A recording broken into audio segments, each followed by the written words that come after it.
Hi hello' friends, মই আফজাৰুল Islam learn first চেনেলৰ প্ৰথম ভিডিঅ'টোলৈ আপোনালোকক স্বাগতম জনাইছোঁ। Let's begin.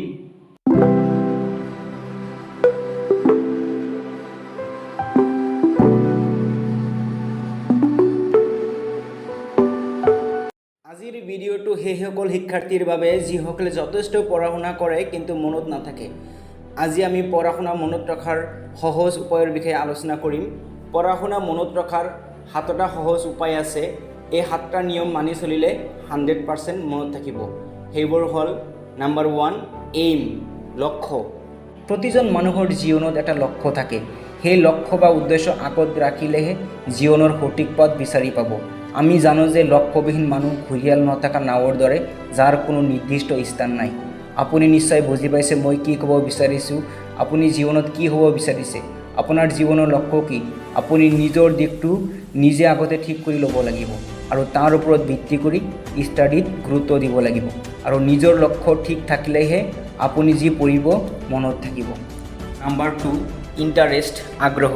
আপোনাৰ বিষয়বস্তুৰ প্ৰতি আগ্ৰহ থাকিলেহে আপোনাৰ পঢ়া শুনা মনত থাকিব। ধৰি লওক এখন বিয়া বা ফাংচনত গৈছে, তাত এজন ল'ৰা বা এজনী ছোৱালীক লগ পাইছে, নাইবা কোনো এখন মিটিঙত এজন চেলিব্ৰিটিক লগ পাইছে আৰু তেখেতৰ লগত কোৱা প্ৰতিটো কথা আপোনাৰ মনত আছে। যিমান দিন নহওক কিয় পাহৰিব পৰা নাই সেই দিনটো, সেই সময়বোৰ, সেই মুহূৰ্তবোৰ। কিন্তু কেলে পাহৰিব পৰা নাই জানেনে আপুনি? কাৰণ তেখেতৰ প্ৰতি আপোনাৰ আগ্ৰহ আছে। ঠিক আপুনি পঢ়া কিতাপ বা বিষয়ৰ প্ৰতি আগ্ৰহ বা ইণ্টাৰেষ্ট থাকিলে আপোনাৰ পঢ়া শুনা মনত থাকিব। কিন্তু হয়, কিছুমানৰ আকৌ পঢ়াৰ প্ৰতি আগ্ৰহ নাথাকে, আৰু সেই আগ্ৰহ তেতিয়া থাকিব যেতিয়া আপোনাৰ এটা লক্ষ্য বা উদ্দেশ্য থাকিব যে মই ভৱিষ্যতে ডাক্তৰ হ'ম, ইঞ্জিনিয়াৰ হ'ম ইত্যাদি। নাম্বাৰ 3 এটেনশ্যন, মনোযোগ। পঢ়া শুনা মনত ৰখাৰ সহজ উপায় হৈছে মনোযোগ। ধৰি লওক আপুনি এখন বাছ গাড়ীৰে ক'ৰবাত গৈ আছে, কিছুদূৰ যোৱাৰ পিছত আপোনাৰ টোপনি আহিল, কিন্তু বাছৰ চালকজন যিমান দূৰলৈকে নাযাওক কিয় কেতিয়াও টোপনি নাহে আৰু টোপনি ধৰিলেও যাব নোৱাৰে, কাৰণ তেখেতৰ এটা দায়িত্ব আছে। অতি মনোযোগৰে ইফাল সিফাল নকৰি নিজ লক্ষ্যস্থান পাব লাগিব। ঠিক আপুনি নিজে যেতিয়া বাইক বা স্কুটি এখন লৈ ক'ৰবাত যাওঁতে বাহিৰা কথা চিন্তা নকৰি দায়িত্ব সহকাৰে নিজ লক্ষ্যস্থানলৈ অতি মনোযোগেৰে চলাই যাব, যেন এক্সিডেণ্ট নহয়। মই কি ক'ব বিচাৰিছোঁ আপুনি নিশ্চয় বুজি পাইছে। আপুনি কিমান সময় ষ্টাডি কৰে সেইটো মেটাৰ নহয়, কিন্তু আপুনি কিমান মনোযোগেৰে ষ্টাডি কৰে সেয়াই ইম্পৰ্টেণ্ট। বন্ধুসকল, নিজৰ ভৱিষ্যত লগতে মা দেউতাৰ সপোনৰ কথা চিন্তা কৰি পঢ়া শুনা যদি দায়িত্ব সহকাৰে বাহিৰা কথা চিন্তা নকৰি অতি মনোযোগেৰে কৰা হয়, নিশ্চয় আপুনি ষ্টাডি কৰা বিষয়টো মনত থাকি যাব। হয়, যদিও কেতিয়াবা আমনি লাগি যায়, আপোনাৰ ভৱিষ্যতৰ লক্ষ্যৰ কথা, আপোনাৰ জীৱনৰ লক্ষ্যৰ কথা ইমেজিন কৰিব আৰু চাব আগতকৈ দুগুণ উৎসাহেৰে পঢ়িব পাৰিব। নাম্বাৰ 4 কনচেপ্ট, ধাৰণা। কোনো বিষয় বা বিষয়বস্তু দেখি শুনি পঢ়ি বুজি পালে সহজতে মনত ৰাখিব পাৰি।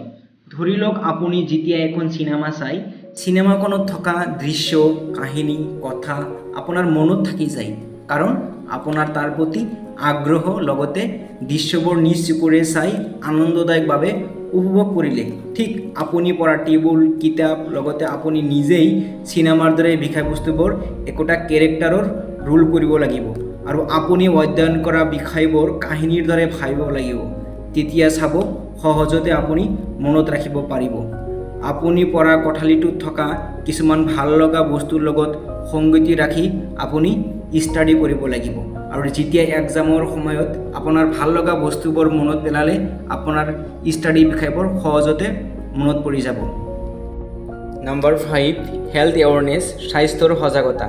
আমি জানো যে সুস্থ দেহত সুস্থ মনৰ সৃষ্টি হয়, আৰু মনটো সুস্থ থাকিলেহে পঢ়া শুনা সহজতে মনত ৰাখিব পাৰি। সেয়েহে আপোনালোকে সুস্বাস্থ্য বৰ্তাই ৰখা আৰু সুস্থ জীৱন যাপন কৰাৰ বাবে নিজৰ যতন ল'ব লাগিব। এক্সাৰচাইজ কৰিব লাগিব।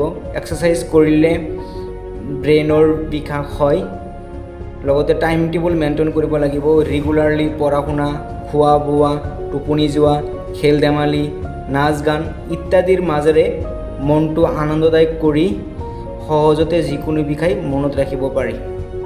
নাম্বাৰ 6 ডিছকাশ্যন, আলোচনা। বন্ধুসকল, পঢ়া শুনা মনত ৰখাৰ আন এটা সহজ উপায় হ'ল আলোচনা।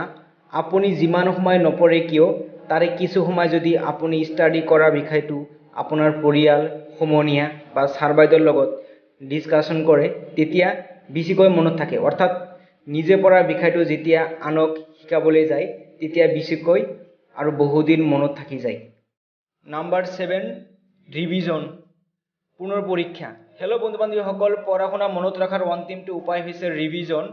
কিছুমান শিক্ষাৰ্থী আছে কিতাপ বা বিষয়বস্তু এটা প্ৰথমতে পঢ়ি থৈ দিয়ে, শেষত আকৌ পৰীক্ষাৰ এদিন বা 2 দিন আগত ৰিভিজন দিয়ে। তেনে ক্ষেত্ৰত পঢ়ি অহা বস্তুবোৰ পাহৰি যোৱা দেখা যায়, যাৰ ফলত শিক্ষাৰ্থীয়ে মানসিক অশান্তিত ভোগে। আচলতে ৰিভিজনৰ সহজ এটা টিপছ আছে, জানি লোৱা আহক।